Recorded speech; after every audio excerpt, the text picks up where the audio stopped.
All right, it's Wednesday, March 5th. I'm buying some Tesla 285 puts here at 1549.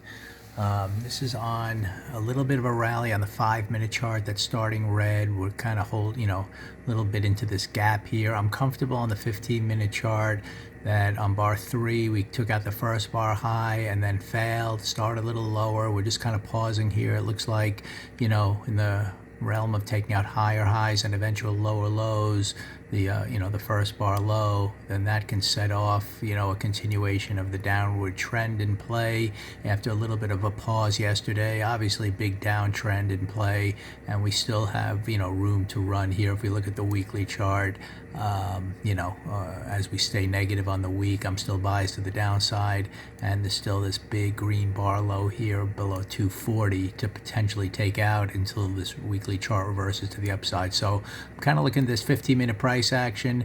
Everything's consolidating early on. I don't really see the strength in here, so I'm looking for some of the weaker stocks in the big picture.